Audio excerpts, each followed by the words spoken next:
తెలంగాణ రాజకీయాల్లో ఇప్పుడు PAC chairman పదవి హాట్ టాపిక్.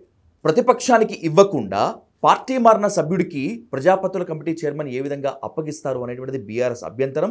నేను అధికార పార్టీలో లేను, ప్రతిపక్షంలోనే ఉన్నాను అనేటువంటిది పీఏసీ చైర్మన్గా నియమితులైనటువంటి అరికపూడి గాంధీ గారి స్టేట్మెంట్. అసలు ఏ స్టేట్మెంట్ ఎలా అర్థం చేసుకోవాలి? సంప్రదాయాల్ని కాంగ్రెస్ తుంగల తొక్కిందా? అసలు పీఏసీ చైర్మన్కి సంబంధించి మాట్లాడేటువంటి అర్హత బీఆర్ఎస్ ఉందా అనేటువంటి దానిపై డీటెయిల్గా చర్చిద్దాం. మాజీ ఎమ్మెల్యే అలాగే ఉమ్మడి రాష్ట్ర ఆర్టీసీ మాజీ చైర్మన్ గోనె ప్రకాష్ రావు గారితో డీటెయిల్గా మాట్లాడదాం. సార్ నమస్కారం. సార్ నమస్కారం అన్న.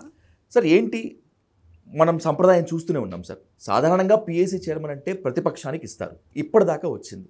కానీ ఇప్పుడు పార్టీ మారి అధికార పార్టీలో జాయిన్ అయినటువంటి అతనికి పీఏసీ చైర్మన్ ఇచ్చారు. అధికార పార్టీ దాన్ని సపోర్ట్ చేసుకుంటుంది, ప్రతిపక్షం మండిపడుతుంది. ఎలా చూడాలి సార్ ఈ రాజకీయాన్ని? అసలు జనరల్గా ఏమైందంటే పిఎస్సి పబ్లిక్ అకౌంట్స్ కమిటీ ఏదైతుందో వెరీ ఇంపార్టెంట్ కమిటీ. అది ప్రతిపక్షంలో స్ట్రెంత్, అంటే ప్రతిపక్ష రికగ్నైజ్ అయినా రికగ్నైజ్ కాకున్నా కూడా, అంటే 1/10 రికగ్నైజ్ కాకున్నా కూడా ఇచ్చిన సందర్భాలని, అట్లే 94లో కాంగ్రెస్కి 26 ప్రతిపక్ష హోదా రాలే. అలాగే ప్రతిపక్ష హోదా వచ్చిన 2014లో 12 మంది మారిన తర్వాత స్ట్రెంత్ ఆఫ్ ఏదైతుందో తగ్గింది. కనుక ఏదైతుందో 19లో తగ్గడంలో అప్పుడు నేను అనుకుంటున్నా సబ్జెక్ట్ టు కరెక్షన్ ఎంఐఎంకి ఇవ్వడం జరిగింది, తర్వాతనే నామినేట్ అయింది. బట్ ప్రతిపక్ష హోదా బట్టి గారు ఉన్నప్పుడు ఏదైతుందో పిఎస్సి అపాయింట్ చేయలే, దాని తర్వాత జరిగింది. ఎప్పుడు వీళ్ళంతా ఒక 5-6 నెలల్లో ఏప్రిల్ వరకు చేరారు కదా, 12 మంది విడతల వారి చేరిన వాళ్ళని వాళ్ళని ఏదైతుందో 2/3 కింద రికగ్నైజ్ చేసి ఏదైతుందో 13 మందిని చేయడంలో మిగిలింది 6 మిగిలారు సార్. 13 మంది పోయిన తర్వాత మిగిలింది 6. కనుక 7 ఉన్న 7 ఎంఐఎం 14లో కానీ 19లో కానీ ఇప్పుడు కానీ వాళ్ళకు నేను అనుకుంటున్న పిఎస్సి ఇచ్చినట్టుంది, subject to correction. Okay sir. 1 ఎప్పుడైనా కానీ అది ప్రతిపక్షంకు ఉండే ఇప్పుడున్న స్ట్రెంత్ ప్రకారం 39, 10 పోయిన పక్కకు పెట్టండి, 26 ఉన్నా ఈజ్ ఎనఫ్ ఆఫ్ ఓన్లీ 12 మంది ఉంటే సరిపోతుంది. 119 స్ట్రెంత్ మాత్రమే నామినేటెడ్ది ఇప్పుడు లేదు. 119 కనుక 12 is enough, 12 strength is enough. 1/10 12 కనుక ఏదైతుందో టీఆర్ఎస్కి రావాలి. జనరల్గా ఏంటంటే consultation with taking the names. స్పీకర్కి అధికారం ఉన్నా నేమ్స్ నేను అనుకుంటున్న దీంట్లో హరీష్ రావు, గంగుల కమలాకర్ ఇంకేదో 3 పేర్లు ఇచ్చారు. అవును సార్. గాంధీ పేరు ఇవ్వాల. తో ఈరోజు ఏదైతుందో గాంధీని నామినేట్ చేయడం అనేది ఏదైతుందో సాంప్రదాయం కాదు. రాజ్యాంగంలో ఉందా లేదా అనేది పక్కకు పెడదాం. లోక్సభలో కానీ ఇక్కడ కానీ పిఎస్సి అనేది వెరీ ఇంపార్టెంట్ కమిటీ. ఏది ప్రభుత్వానికి వచ్చే ఇన్కమ్స్ ఏదైతుందో కేంద్రం నుంచి వచ్చే ఫండ్స్ కానీ రాష్ట్రం నుండి ఈ ఖర్చుల పద్దును ఏదైతుందో లెక్కలు పక్కలు చూడడానికి కొన్ని వేల పేజీలు ఉంటుంది. అది చేయడానికి కాగ్ రిపోర్ట్ను కానీ డీటెయిల్గా చేసేది అవుతుందో పిఎస్సి ప్రతి అంశాన్ని క్షుణ్ణంగా ఏదైతుందో చర్చించి దాన్ని నివేదికను సమర్పించడానికి ఒక కమిటీ. ఆల్మోస్ట్ ఆల్ కొన్ని రాష్ట్రాలు ఇక్కడ ఇచ్చిందా లేదా నాకు no idea at all. Cabinet rank కూడా ఇస్తారు, అది 2 years టర్మ్ ఉంటుంది. ఎగ్జాక్ట్లీ. సో ఇప్పుడున్న పద్ధతిలో గాంధీ గారు ఏమంటున్నారు, నేను కాంగ్రెస్ కండువా కప్పుకోలేదు. కాంగ్రెస్ కండువా అంటే కాంగ్రెస్కు ఒక కండువా గుర్తు కండువా కప్పుకుంటే కాంగ్రెస్లో చేరినట్టు కాదు. మీరు ముఖ్యమంత్రి గారి దగ్గరికి వెళ్ళడంలో తప్పులేదు, మీరు కాంగ్రెస్లో చేరినట్టుగా ప్రకటించారు. ప్రెస్ నోట్ వచ్చాది, పత్రికల్లో ఫోటోలు వచ్చాయి, ఎలక్ట్రానిక్ మీడియా వచ్చింది, నేషనల్ పేపర్లలో వచ్చింది. క్లారిటీగా మీరు ఏదైతుందో ఆ 10 మందిలో మీరు ఒక సభ్యురు. ఈరోజు నేను అక్కడికి పోయింది ఏదైతుందో నియోజకవర్గం కోసం పోయినా నాకు భగవంతుంది ఏదో కప్పిండు కండువా కాంగ్రెస్. ఈ కండువా అనే పదం ఏదైతుందో 2001 తర్వాత వచ్చింది. కండువా అనే పదం ఎప్పుడు ఎక్కడ ఏ రాజకీయ పార్టీ యూజ్ చేయలేదు. ఎప్పుడైనా పార్టీ మీటింగ్లకు ఏదైతుందో కండువా వేసుకొని పోతారు, ఏది పబ్లిక్ మీటింగ్లకు కార్యకర్తలకు కొన్ని వేలు ఎలక్షన్స్లో పెడతారు. కానీ వేరే ఎప్పుడు ఏదైతుందో కండువా కప్పుకొని ఏదైతుందో పార్లమెంట్ అసెంబ్లీ ఎక్కడైనా చూస్తున్నారు సార్? లేదు సార్. ఫస్ట్ డే ఎక్కడైనా పోయి ఏదైతుందో ఓ ప్రదర్శన చేస్తారు. First opening day budget session కానీ, మాన్సూన్ కానీ, లేకపోతే వింటర్ సెషన్ కానీ. కానీ అటువంటిది ఏదైతుందో కండువా ఏదైతుందో కండువా అనే పదాన్ని ఏదైతుందో ఊతపదం లెక్క చేసింది టీఆర్ఎస్ వాళ్ళు, ఇప్పుడు బీఆర్ఎస్ అనుకోండి. కానీ గాంధీ టెక్నికల్గా ఏదైతుందో చేయడానికి వీల్లేదు, అనైతికము, ఖచ్చితంగా దీని మీద ఏదైతుందో కోర్టుకు పోయే హక్కు ఉంది. స్పీకర్ ఒక నిర్ణయం తీసుకున్న తర్వాత ఆ స్పీకర్ నిర్ణయాన్ని ఛాలెంజ్ చేసే హక్కు ఉంది. గతంలో సంపత్ గారిని, కోమటిరెడ్డి వెంకరెడ్డి గారిని సస్పెండ్ చేశారు అసెంబ్లీకి వెళ్ళి. అక్కడ రోజా గారిని చేశారు ఆంధ్రలో. కోర్టుకు పోయిండ్రు, కోర్టు తీర్పిచ్చింది. అవును సార్. అట్లే ఉత్తరాంచల్ గవర్నమెంట్ చేసినప్పుడు ఏదైతుందో గవర్నర్ చేసినప్పుడు కోర్టుకు వెళ్ళారు. కోర్టుకు వెళ్తే మళ్ళీ రివోక్ అయింది గవర్నమెంట్. ఎప్పుడైతే డిసిషన్ తీసుకుంటాడో ఆ డిసిషన్ ఏదైతుందో కోర్టు రివైవ్ చేసే అవకాశం ఉంది. కనుక ఇది కోర్టుకు పోతారు. కోర్టులో గాంధీ నియామకం ఏ పరిస్థితిలో చెల్లే అవకాశమే లేదు. ఖచ్చితంగా పిఎస్సీది ఏదైతుందో దానికి స్పీకర్కు నోటీసులు రావడం ఖాయము. దాన్ని హియరింగ్లో చెప్పవలసి ఉంది. ప్రతిపక్ష నాయకుడిని సంప్రదించి వాళ్ళు ఇచ్చిన పేర్లే. సార్, ఒక లీడర్ని ఎన్నుకుంటారు సార్, ముఖ్యమంత్రిని గవర్నర్ పిలుస్తారు. ఎవరైతే మోర్ దాన్ 50% ఆ పార్టీ ఎన్నికవుతుందా ఆ కూటమి, వాళ్ళందరూ కలిసి ఒక లీడర్ని ఎన్నుకున్న తర్వాత ఒక టీం పోయి గవర్నర్ కానీ అక్కడ రాష్ట్రపతిని కలిసిన తర్వాతనే ఇన్వైట్ చేస్తారు. అలాగే అపాయింట్మెంట్ ఎవరు కమిటీలో ఉండాలి, ఏం చేయాలనేది అవుతుందో they should be the whip. Example, పార్టీకి అపోజిషన్ కూడా విప్ ఉంటుంది, దానికి ఏముంటుంది, విప్ ఉంటుంది, పార్లమెంట్ సెక్రటరీ. ఆ లిస్ట్ ఏదైతుందో స్పీకర్కి సబ్మిట్ చేస్తారు. స్పీకర్ రికగ్నైజ్ చేస్తాడు.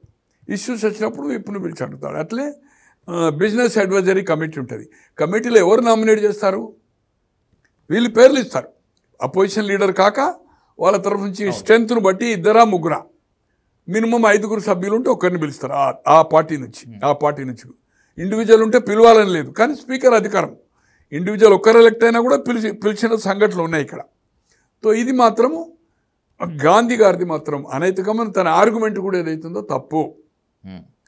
ఈరోజు స్పీకర్ని తీసుకున్న నిర్ణయము తప్పు. దానికి ఖచ్చితంగా బీఆర్ఎస్ పోతుంది.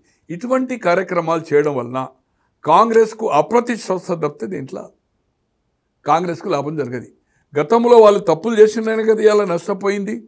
వాళ్ళు ఆయారాం గయారాములకు టికెట్ ఇస్తే 12 మందికి పోయినసారి కాంగ్రెస్ వాళ్ళు మనం రాళ్ళు కొట్టమని మనం రాజ్యాంగం మేనిఫెస్టోలు పెట్టి ప్రతి మీటింగ్లో రాహుల్ గాంధీ గారు చెప్పి ఏఐసీసీ ఒక గైడ్ లైన్ తీసుకొని మేము అధికారం వచ్చేది ఉంటే ఈ చట్టాన్ని సవరిస్తామని చెప్పి రాళ్ళు బట్టి కొట్టుమని అటువంటి ఓడియమని మనం వచ్చేసి ఈరోజు ఇద్దరే గెలిచారు కదా, సుధీర్ రెడ్డి గారు, సబితా గారు, ఇద్దరు.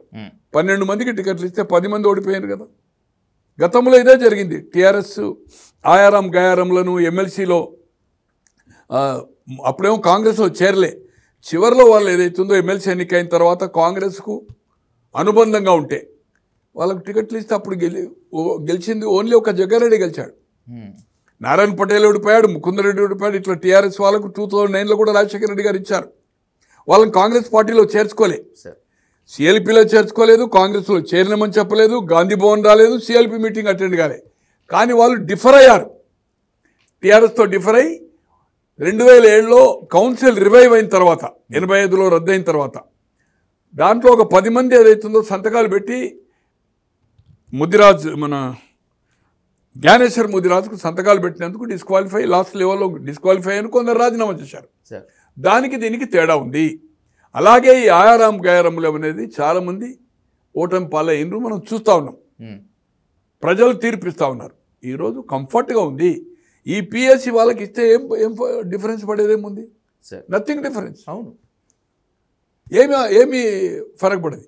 అటువంటిది ఏదైతుందో దీన్ని చేయడం వల్ల ఏదైతుందో కాంగ్రెస్ కానీ ఆ స్పీకర్ సీట్ కానీ ఫస్ట్ ఒక తప్పుడు నిర్ణయం ఏదైతుందో తను క్లారిటీగా నెంబర్ ఆఫ్ యూట్యూబ్లకు కొన్నిటికి ఇంటర్వ్యూ ఇచ్చి నేను దీన్ని తప్పు పడతాను, ఈ ఆయారాం గయారాం అంటే పార్టీ మార్పిడులను, నా నిర్ణయం మాత్రం ఏదైందో కఠినంగా ఉంటుందని చెప్పినోడు ఈరోజు ఆయన పేరు ఇవ్వలే 3 పేర్లో, ప్లస్ ప్రతిపక్ష నాయకుని సంప్రదించాలి.